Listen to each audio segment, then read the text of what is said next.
Hello, my dear children. So today we have gathered here with our Form 4 English Literature lesson, To Kill a Mockingbird, Chapter 46. SOW reference, To Kill a Mockingbird, your novel, from Chapter 46. The characters in these few chapters are Scout Finch,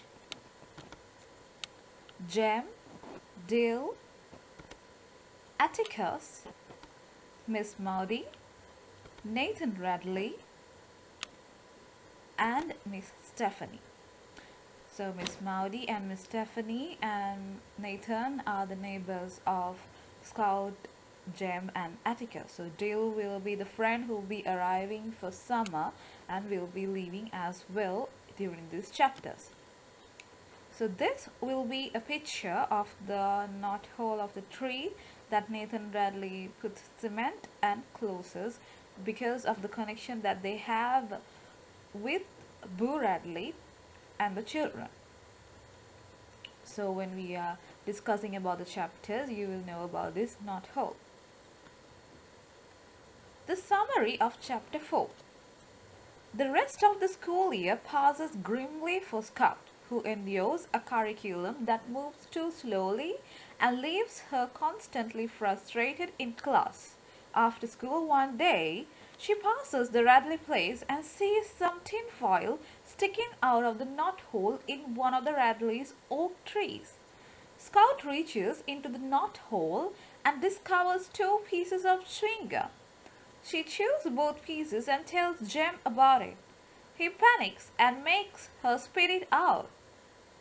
On the last day of school, however, they find 2 old Indian head pennies hidden in the same knot hole where Scout found the gum and decide to keep them.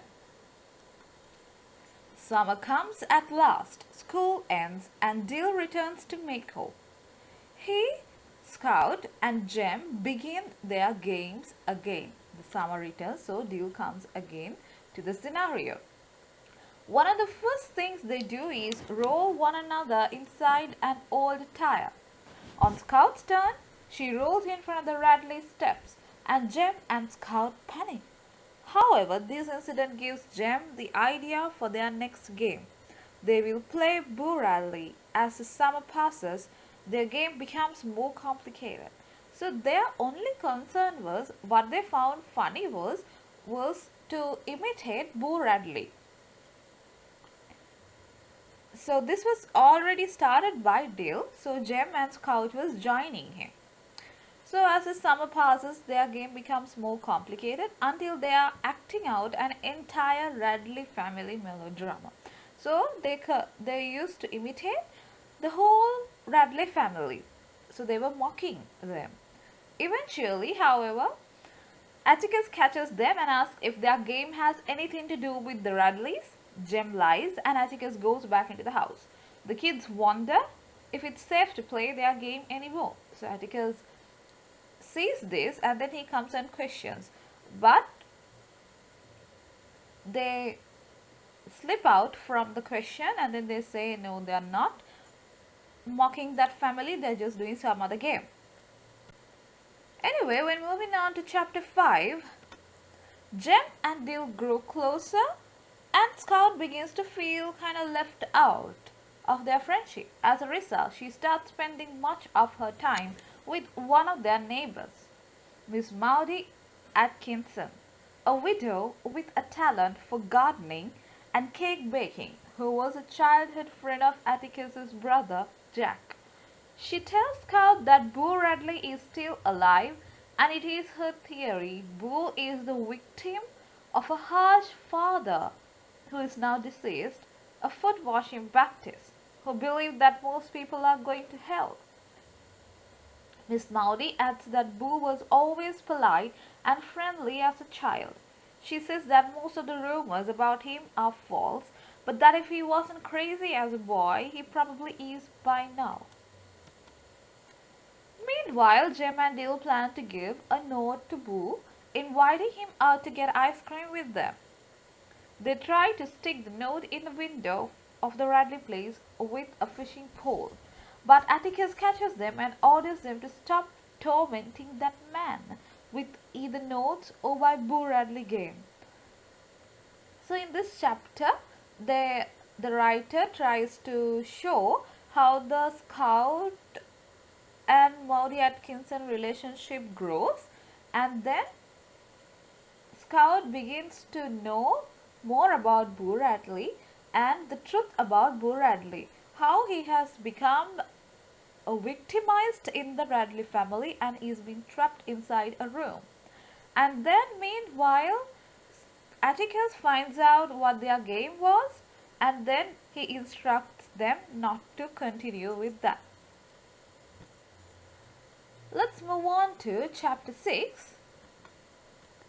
Jem and Dill obey Atticus until Dill's last day in Mayco, when he and Jem plans to sneak over to the Radley place and peek in through a loose shutter. Scout accompanies them, and then they creep around the house, peering in through various windows. Suddenly they see the shadow of a man with a hat on the flee. Hearing a shotgun go off behind them, they escape under the fence by the schoolyard. But Jim's pants get caught on the fence, and he has to kick them off in order to free himself. And then the children return home, where they encounter a collection of neighborhood adults, including Atticus, Miss Maudie, and Miss Stephanie Crawford, the neighborhood gossip. Miss Maudie informs that Mr. Nathan Radley shot at a Negro in his yard. Miss Stephanie adds that Mr. Radley is waiting outside with his gun so he can shoot at the next sound he hears. When Atticus asks Jem where his pants are, Dill interjects that he won Jem's pants in a game of strip poker. Alarmed, Atticus asks them if they were playing cards. Jem responds that they were just playing with matches. Late that night, Jem sneaks out to Radley place and retrieves his pants. So this is how it goes from chapter 4 to 6. So let's have a look at an analysis on chapter 4 to 6. So these chapters serve primarily as a record of Jem and Scout's childhood adventures with Dill and the spectre of Boo Radley. Even as the children play the Boo Radley game, make their attempts to give a message to Boo, and peek through his shutters, Boo's character is transformed from a monster into a human being. Although Boo's relevance to the main plot of the novel is still unknown, the compelling human story that these chapters weave around Boo keeps the reader interested in him, even if he serves only as a diversion to the young Finch children at this point.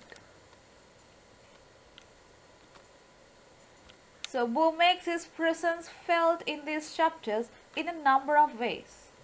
First, the presents begin to appear in the Radley tree, and though Scout does not realize who has been putting them there, the reader can easily guess that it is Boo. Second, Miss Maudie offers insight into the origins of Boo's reclusiveness and a sympathetic perspective on this story. So Miss Maudie has only contempt for the superstitious view of Boo. He is no demon, and she knows that he is alive because she hasn't seen him carried out yet. From her point of view, Boo was a nice boy who suffered at the hands of a tyrannically religious family. He is one of many victims populating a book whose title, To Kill a Mockingbird, suggests the destruction of an innocent being. In fact, as a sweet young child, apparently driven mad by an overbearing father obsessed with sin and retribution, Boo epitomizes the loss of innocence that the book as a whole dramatizes. For the children who first treat him as a superstition and an object of ridicule, but later come to view him as a human being, Boo Radley becomes an important benchmark in their gradual development of a more sympathetic, mature perspective. So in these chapters, the first person other than Atticus to display a sympathetic attitude towards Boo is Miss Maudie, who, like Boo, emerges as an important character in this section.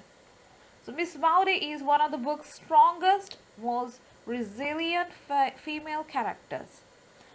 One of the few people in the town who share Atticus's sense of justice, she's also Scout's closest friend and confidante among the local women. Atticus's wife is dead, leaving Scout with Miss Maudie and Aunt Alexandra as her principal maternal figures. Whereas the latter provide the vision of proper womanhood and family pride, the former offers Scout understanding instead of criticizing her for wearing pants and not be ladylike. Miss Maudie is a strong role model for Scout. She serves as a conscience for the town's women, just as Atticus does for the men, and her sharp tongue and honesty make her the opposite of webhead gossips like Stephanie Crawford. So these are the characters who are highlighted in these three chapters.